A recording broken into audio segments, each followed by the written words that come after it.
Bom dia! Estamos aqui iniciando uma transmissão excepcional destinada ao Centro Espírita Vídeos de Amor e Paz, aproveitando a oportunidade para estudarmos juntos o tema que foi ofertado para nós sobre os verdadeiros seguidores do Cristo. Então, juntos, vamos justamente discutirmos, estudarmos este tema e procurarmos, através do entendimento das páginas do Evangelho, tentarmos equacionar a equação. Como é que nós somos servidores efetivos de Jesus?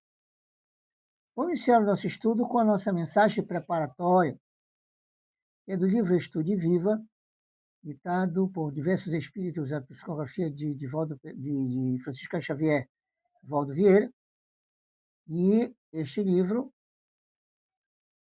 são mensagens de várias entidades, e hoje Emmanuel nos traz a mensagem preparatória que abre o nosso estudo desta manhã. Vamos à nossa leitura. No plano físico, onde apareça a cultura social, multiplicam-se dispositivos de segurança contra desastres. Isso, porém, deve igualmente ocorrer no reino da alma. Se já te acordastes para o conhecimento superior, caminhas à frente com a função de guiar. Convence-te de que, quanto mais se te amplia o aperfeiçoamento íntimo, mais dilatado o número dos olhos e dos ouvidos que te procuram ver e escutar, de vez que todos aqueles que se afinam contigo em subalternidade espiritual passam mecanicamente a condição de aprendizes que te observam. Não te descuides, pois, do amparo aos que te acompanham no educandário da vida, entendendo-se que existem quedas de pensamento determinando lamentáveis acidentes do espírito. Em toda a situação, seleciona palavras e atitudes que possam efetivamente ajudar. Ante as falhas alheias, não procedas irrefletidamente consurando ou aprovando isso ou aquilo sem análise justa, a pretexto de assegurar a harmonia, mas define-te com bondade, providenciando corretivos aconselháveis, sem alarde e sem aspereza. Se aparece atitude de advertência ou repreensão, já que toda a escola respeitável reclama disciplina, oferece o próprio exemplo ao dever, retamente cumprido, antes de falar, e falando escolhe tanto quanto seja possível lugar, tempo, maneira, segundo os comprometimentos havidos na causa do bem comum.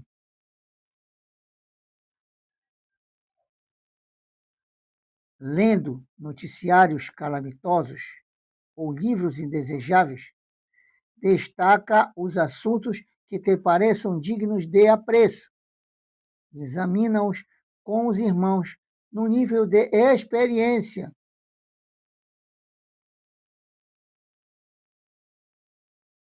Evitando comentários inconvenientes com amigos de entendimento imaturo. Espalhando publicações ou divulgando-as, consagra a atenção apenas àquelas suscetíveis de benefícios aos leitores.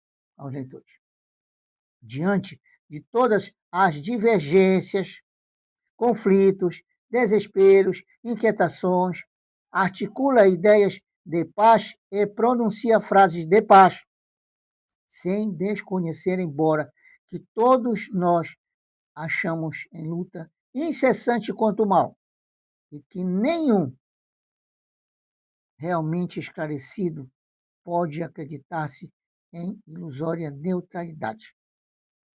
Pacifica os outros através de tua cooperação despretensiosa e espontânea.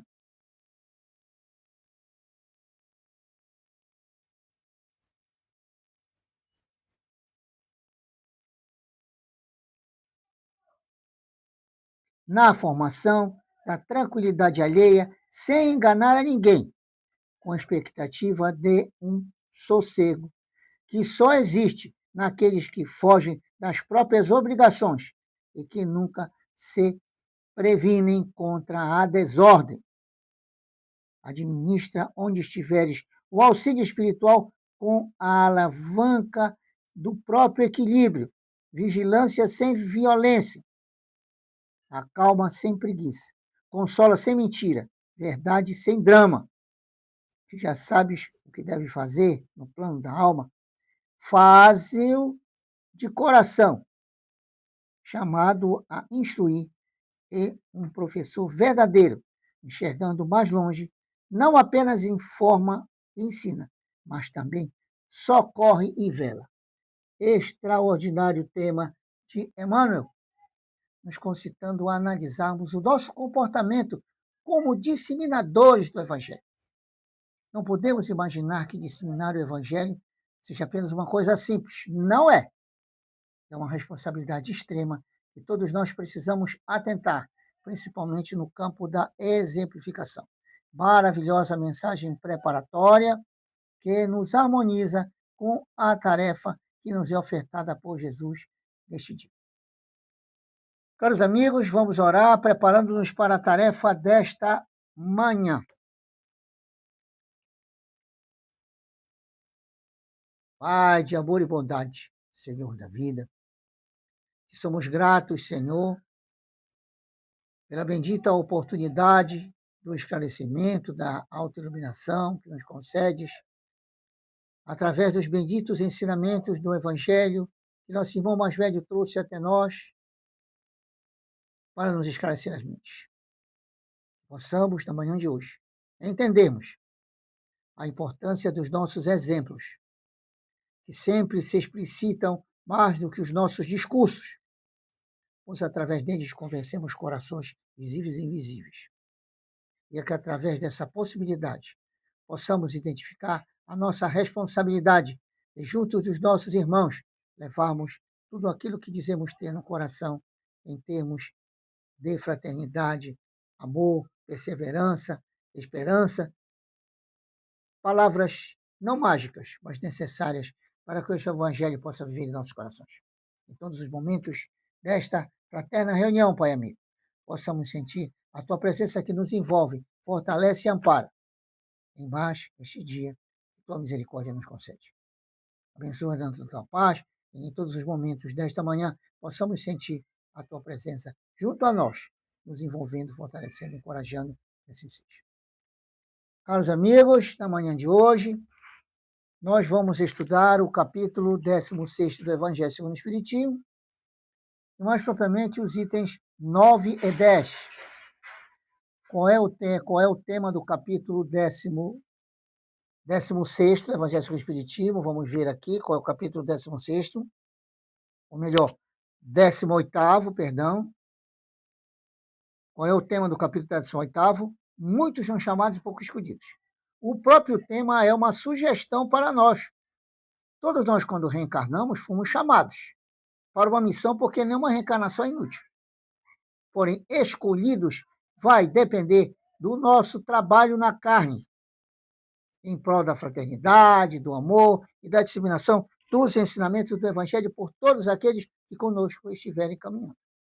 É importante se entendermos, para que não nos enganemos. Então, estamos no capítulo 18º, item 9 e 10, cujo tema é: qual é o tema do nosso estudo? Pelas suas obras se conhece o cristão. Vamos agora ver qual é o nosso objetivo. O que é que nós buscamos na manhã de hoje, reunidos, estudando esse tema? Esclarecer-nos sobre o que nos caracteriza como cristãos. Qual a nossa carteira de identidade? Eu sou cristão, uma camisa, um cordão, um cabelo cortado assim, assado, cozido, uma veste do passado? Não. Então vamos descobrir o que realmente nos caracteriza como cristãos. E o que verdadeiramente o torna conhecido aos olhos de Deus. Porque não interessa só aos olhos do homem. Eu posso gritar, sou cristão, adoro Jesus, mas nos olhos de Deus eu não sou, porque eu sou hipócrita, eu não cumpro as suas leis. Então o Evangelho chama-nos a atenção para essa necessidade. Nós vivemos isso em nossas vidas, tendo essa necessidade de podermos perceber, entender a grandeza da nossa função como cristãos. Enfatizando qual o papel do cristianismo na nossa vida. Para que a gente é cristão? Apenas para dizer que a gente é cristão, porque o nosso pai, nossa avó, nosso bisavô, nossos antepassados foram cristãos, nós vamos ser cristãos, nós vamos descobrir que não é bem isso. Essas coisas bem mais importantes do que apenas ser cristãos. Temos que ser cristãos realmente na efetividade, na vivência dos ensinamentos da nossa vida. Vamos agora, caros amigos, lermos o texto, não vamos ler todo, é um texto muito longo, vamos lê-los em algumas partes, em cada parte dele nós vamos parar num parágrafo e vamos depois abrir para as nossas discussões e as averiguações, os pontos que nós detectamos para analisarmos no texto da manhã de hoje. Então, pelas suas obras se conhece o cristão, item 16 do capítulo 18. Vamos ver o que é que diz o item 16. Ele é uma mensagem mediúnica do espírito Simeão, falada em Bordeaux no ano de 1863. Então, ela começa assim. Nem todos os que me dizem Senhor, Senhor, entrarão no reino dos céus, mas somente aqueles que fazem a vontade do meu Pai que está nos céus. Essa é a afirmativa de Jesus, que está no Sermão do Monte. E Simeão começa a desenvolver este tema para entendermos a importância dessa afirmativa de Jesus, que ela não é discutível, ela é, acima de tudo, palpável para as nossas vidas. Escutai essas palavras do Mestre, todos vós que repelis a doutrina espírita como obra do demônio. Abri os ouvidos, que é chegado o momento de ouvir. Será bastante fazer o liblé do Senhor para ser-se. Trazer o liblé do Senhor para ser-se fiel servidor seu? Bastará dizer sou cristão para que alguém seja um seguidor do Cristo? Procurai os verdadeiros cristãos e os que reconhecereis pelas suas obras. Uma árvore boa não pode dar bons frutos, nem uma árvore má dar bons frutos. Dá maus frutos. Toda árvore que não dá bons frutos é cortada e lançada ao fogo. São do Mestre essas palavras. Discípulos do Cristo, compreendei.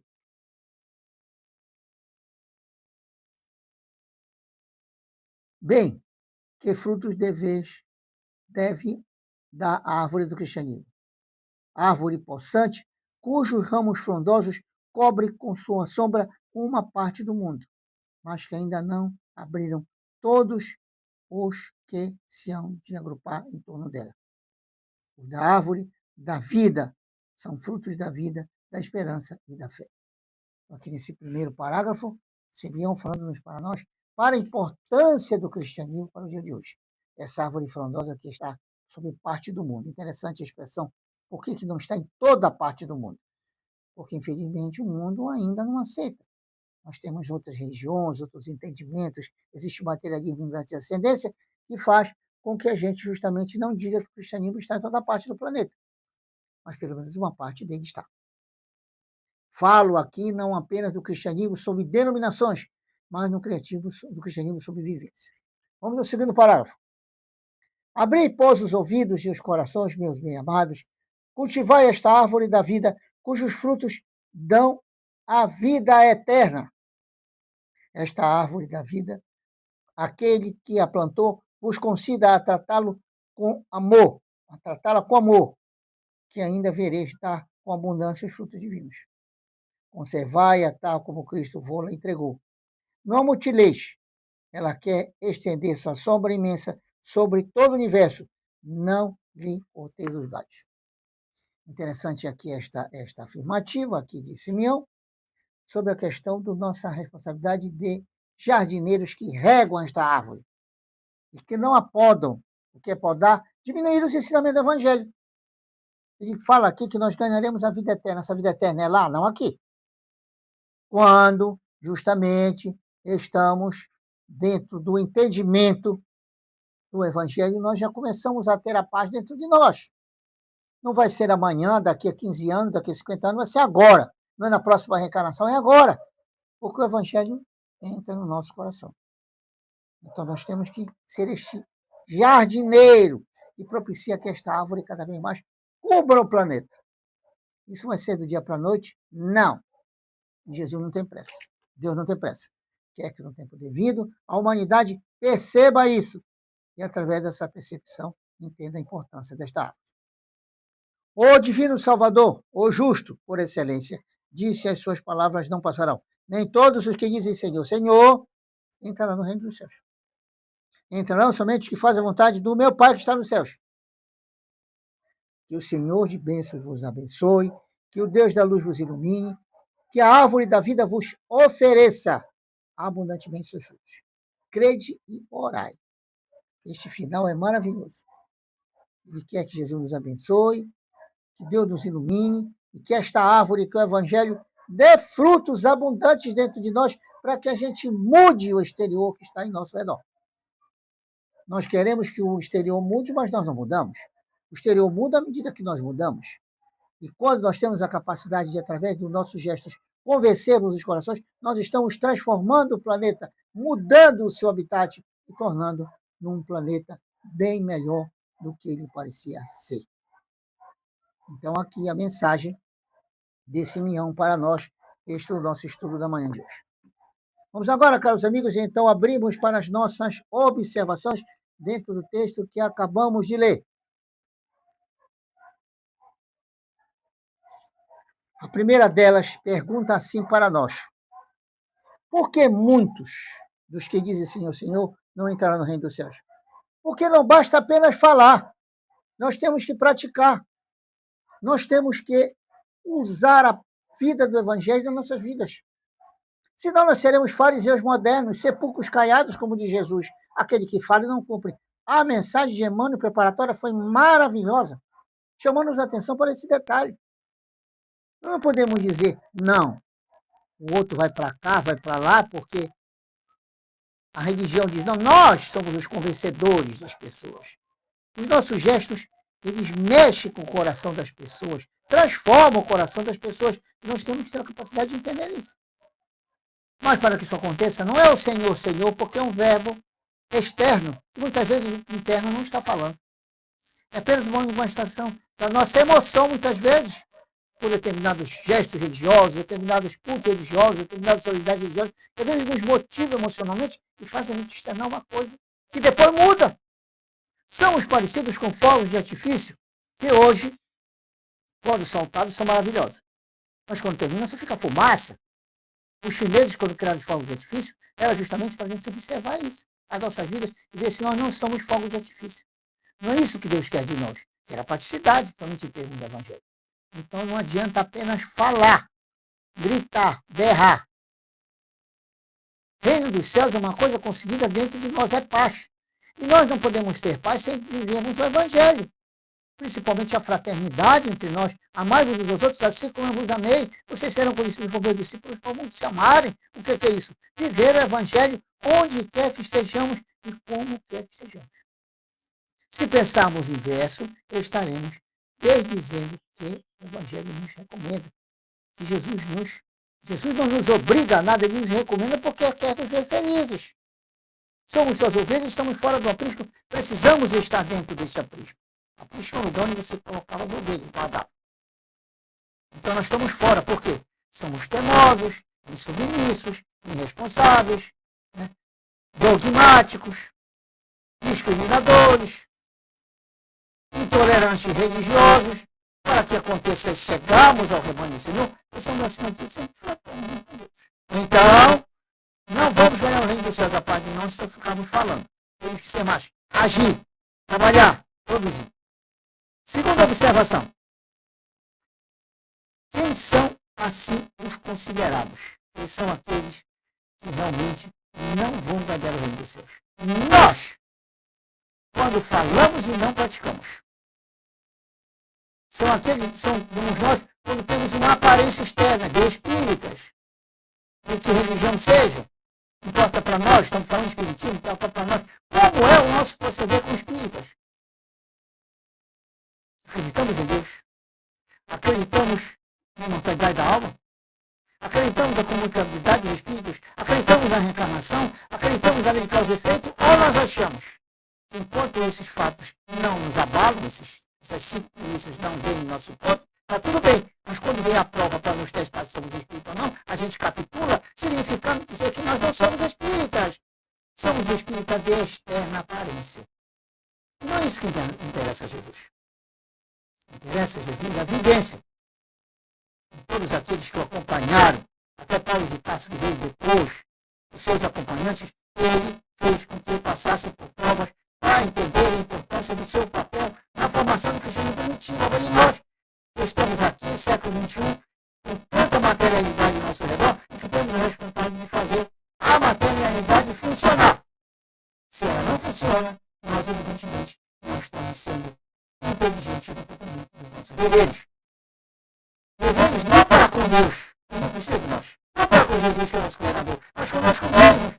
Nós queremos ter o dever, queremos ser felizes, estamos em paz conosco mesmos, e só conseguiremos isso se justamente tivermos esta não hipocrisia de vivermos o Evangelho na abrangência. Outro questionamento. Qual é a vontade do Pai que está nos céus? Qual é? A principal vontade, que nós sejamos felizes. E como é que nós vamos ser felizes? Cumprindo mandamentos. Não é uma questão de mandamento. O decálogo de Moisés Sinai e que Jesus aperfeiçoou pelo Evangelho. O Evangelho não é mais que uma forma didática que nos entendemos dos mandamentos. O Sermão do Sermão do Monte é uma coletânea do Sermão dos Mandamentos. E quando executados, nós estamos vivendo em nossas vidas os ensinamentos do decálogo. Como Deus quer nos ver felizes quando estamos fora da lei, Ele nos recomenda de novo muitas vezes para a dor. No livro dos Espíritos, principalmente o livro da parte terceira, nós encontramos as leis morais. E lá na relação o quê? Que é o 10 mandamentos dissecado, distribuído. Assim como Jesus fez no Evangelho. Que está contigo no Sermão do Monte. Então qual a vontade do Pai? Que conheçamos. E não podemos conhecer o Pai sem cumprir as suas leis. Como vou conhecer alguém se não conheço as leis? Não conheço os postulados, não sei quem ele é, não conheço a foto, não conheço isso, aquilo. Para que eu não vou ver dele, nunca vou poder. Está dentro de mim, ele é uma energia. Mas, posso entender, principalmente se o Senhor, quando olho acima de tudo os seus maravilhosos mandamentos que são feitos para a minha felicidade. Os Espíritos dizem para nós que o homem é feliz quando está longe das leis de Deus e é feliz quando está perto delas.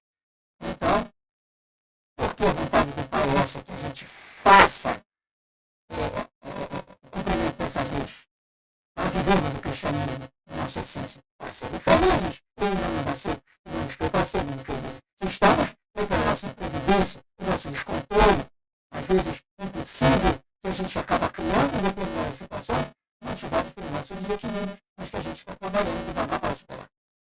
Outra pergunta. Como se reconhece o verdadeiro cristão? Como é que é? Atitudes.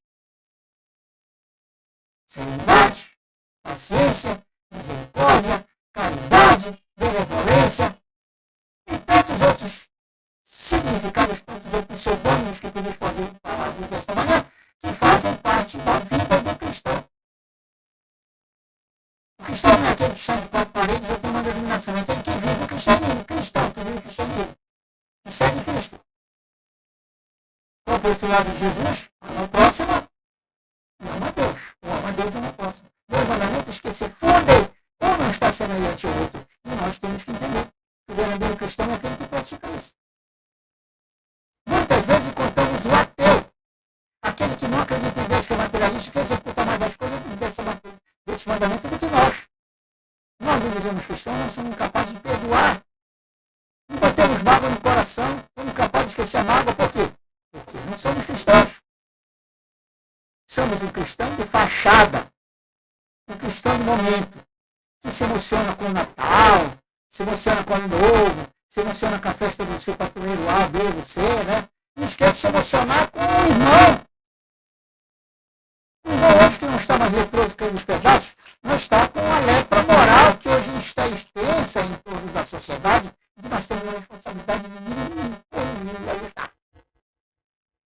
Então, o verdadeiro cristão é aquele que trabalha isso, visualiza isso, busca isso.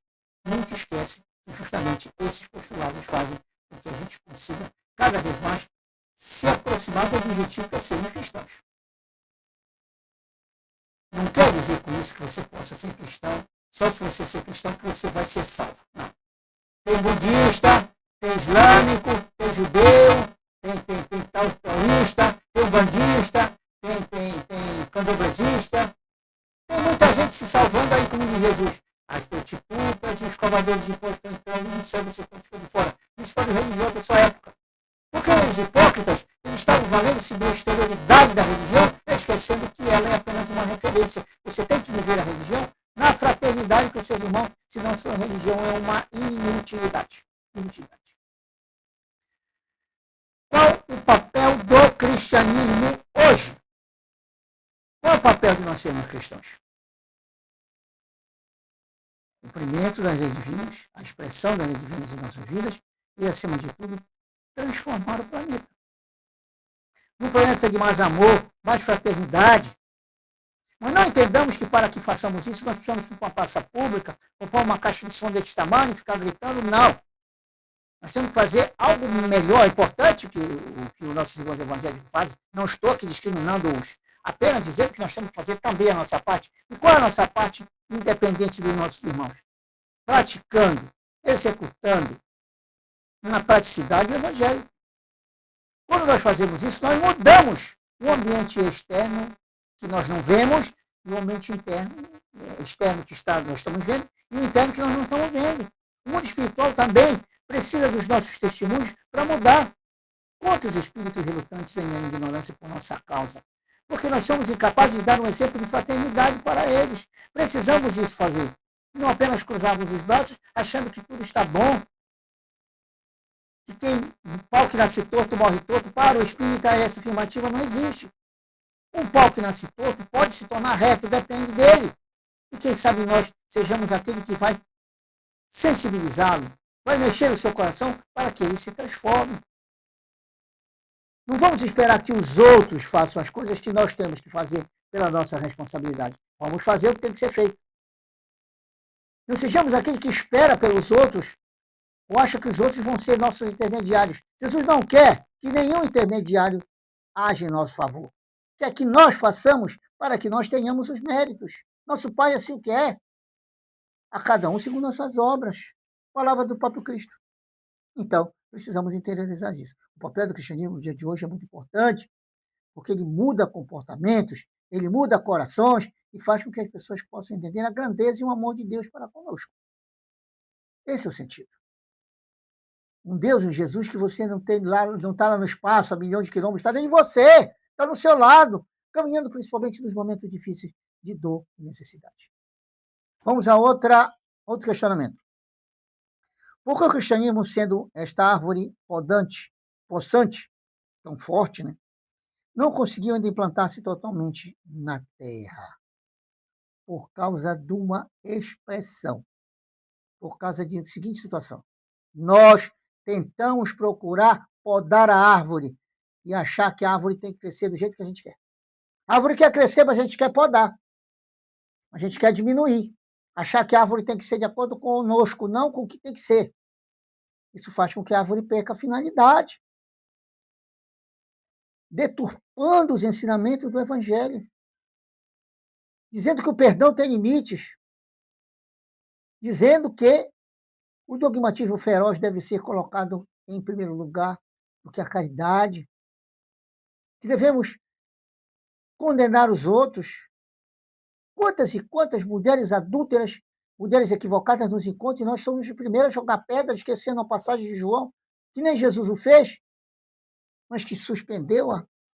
Assim fez com todos aqueles que encontraram com ele, convidando-os à mudança. E nós, como somos Jesuses modernos, precisamos fazer a nossa função. Não é o outro que vai fazer, somos nós. E não é podando a árvore de acordo com os nossos gostos que nós vamos atingir o objetivo dela. Ela precisa dar frutos, precisa ir mais longe. E o meio de ir mais longe é disseminarmos. Divaldo Pereira Franco, quando encarnado entre nós, ele tinha um costume salutar. Quando ele viajava, claro que a gente não viaja, mal a gente sai das nossas casas, pegar os nossos coletivos e ir para o trabalho, mas Divaldo era um cara muito procurado no mundo inteiro para dar palestras, seminários, simpósios, e no avião que ele ia, no banco que ele ia, ele deixava um exemplar do Evangelho segundo o Espiritismo. Nós não podemos fazer isso, né? Sabemos que o dinheiro está curto. Para a gente comprar um exemplar do Evangelho segundo o Espiritismo, praticamente com a faixa de R$ 20, vai fazer falta da gente. 20 não, 50 aproximadamente. Mas ele está na internet, está em PDF. Eu posso baixar e passar para as pessoas, transferir para elas, dizendo, olha, eu tenho este livro aqui maravilhoso. Este livro aqui que me dá a oportunidade de eu conhecer Jesus mais de perto. É uma receita para você conhecer Jesus. Você não quer? Não importa qual seja a religião da pessoa, qual seja a convicção dele. Você não está tentando convertê-lo, não é isso. Mas você está dando para ele, como Jesus deu para a samaritana, a água da vida. E nós somos chamados a darmos a água da vida para os nossos irmãos. Não podemos esquecer. Se nos acastelamos, se nos acrisolamos, estamos fugindo da nossa responsabilidade principal, que é por isso que nós estamos reencarnados. É por isso que nós somos encarnados. Não é só para cuidar de família, trabalho, bens materiais. Não. Nós podemos também, devemos zelar pelas ovelhas que estão em nosso redor, amparando-nos a caminhar. Se não estamos fazendo isso, estamos sendo sepulcros caiados, ou melhor, aquele que está de braços cruzados dizendo assim, mas eu sou bom porque não faço mal a ninguém, mas também não faz nada de bem. Você é egoísta, só pensa na sua família, no seu vínculo familiar, enquanto ao seu redor milhares de irmãos seus estão necessitados e carentes de ouvir, de escutar, de degustar as palavras do Cristo, principalmente nos momentos em que a necessidade moral é tão grande. Vamos a outra observação. O que devemos fazer, então, para que a árvore do cristianismo floresça? Primeiro ponto, nos educar. Nos educar. Como é que eu vou educar outro se eu não me educo? Primeiro ponto de partida é me educar. Trabalhar dentro dos princípios do Evangelho. Fazer a luta contra o maior de todos os inimigos que é contra mim, vencendo. Vencendo. A partir desse autocontrole, eu não vou ficar encastelado ou fechado como uma tartaruga num casco com medo de ser morta. Com a cabeça dentro do casco. Não quer botar a cabeça de jeito nenhum para fora com medo de cortar a cabeça dela. Vamos botar a cabeça para fora do casco? Vamos em busca dos nossos irmãos com os nossos desejos. Sensibilizando-os, dizendo, quem sabe, olha, eu era assim e agora estou assim. Jesus entrou na minha vida não porque eu aderi a uma ramificação espiritualista, mas porque eu comecei a viver os seus ensinamentos. Na família, no trabalho, onde quer que eu esteja, mostrando quão eficazes e salutares eles são. Esse é o convite do Espiritismo. Esse é o convite da religiosidade cristã, que quer que esta árvore floresça, mas que ela floresce de dentro para fora e dentro de nós. Não imaginemos que ela vai florescer de fora para dentro, é de dentro para fora. Quando ela floresce, nós contagiamos o que está no centro, começando nossos familiares, colegas de trabalho, companheiros da via social, onde quer que estejamos, estamos mudando. Somos um fator de referência para as pessoas e o mundo precisa de fatores de referência. Então, sem dúvida nenhuma, que atentemos para esses fatores e que, observados, tenhamos a capacidade de viver o cristianismo em nossas vidas. Caros amigos, vamos concluir o nosso estudo. Qual é a nossa conclusão? Diante de Deus, só se obtém mérito através das obras no bem e não através de simples religiosidade, muitas vezes falsa ou de cunho exterior. Então, não adianta joelho dobrado, hora de jejum, se eu não mudo com o meu semelhante. O ponto de partida qual é? A minha mudança. E quando eu estou mudando, eu não estou apenas me convertendo, me transformando. Eu estou mostrando que eu quero me aproximar de Deus. O exterior, Deus não avalia nada. Ele avalia o meu coração. O exterior, para Deus, pouco importa. É no cristianismo que se encontram todas as verdades e não propriamente em alguma religião particular. O que é que Jesus diz no Evangelho, em determinada passagem, quando questionado pelos discípulos sobre determinados ensinamentos que incomodavam, ele diz assim: por que, que vocês ouvem o que eu falo e não fazem o que eu digo? Ele continua dizendo a mesma coisa para nós nessa manhã, convidando-nos à efetividade da vivência do Evangelho. Na manhã de hoje, tivemos a oportunidade de fazermos este passeio, todos nós interiorizamos a nossa importância de sermos cristãos efetivos. Aquele que hoje não tem mais leões, arenas, tochas ardentes que queimam seu corpo, mas que, acima de tudo, tem muitos inimigos, muitos adversários que é o materialismo, dizendo que a gente não precisa mudar porque o mundo já está perdido. Quando nós temos a responsabilidade de contagiar os corações no sentido do amor, da misericórdia entre nós. Caros amigos, vamos orar agradecendo o nosso encontro desta manhã. Pai, Senhor da vida, Senhor da misericórdia, te somos gratos, Senhor, por essa fraterna reunião, pela companhia de Jesus e seus companheiros que nos acompanharam esta manhã. Possamos ter entendido a importância da vivência do Evangelho em nossas vidas, considerando ser ele o roteiro para alcançarmos a tua proximidade. Que Jesus e seus trabalhadores possam cada vez mais nos envolver e fortalecer, encorajando-nos a cada dia nos tornarmos um homem novo, que a cada dia vai fazendo a maravilhosa escultura que vai ser admirada por nós mesmos da nossa transformação moral. Entendendo as nossas fragilidades, te pedimos que nos ampares, fortaleças e ajudes para conseguirmos esses objetivos. E que cada vez mais entendamos que a cada dia estamos melhorando pela tua misericórdia, pois afinal as tuas concessões são extraordinárias para que a cada dia vençamos a tua luz. Abençoa-nos na tua luz, protege-nos na tua paz e fica conosco agora e sempre, que assim seja. Caros amigos, um excelente dia e uma boa manhã a todos.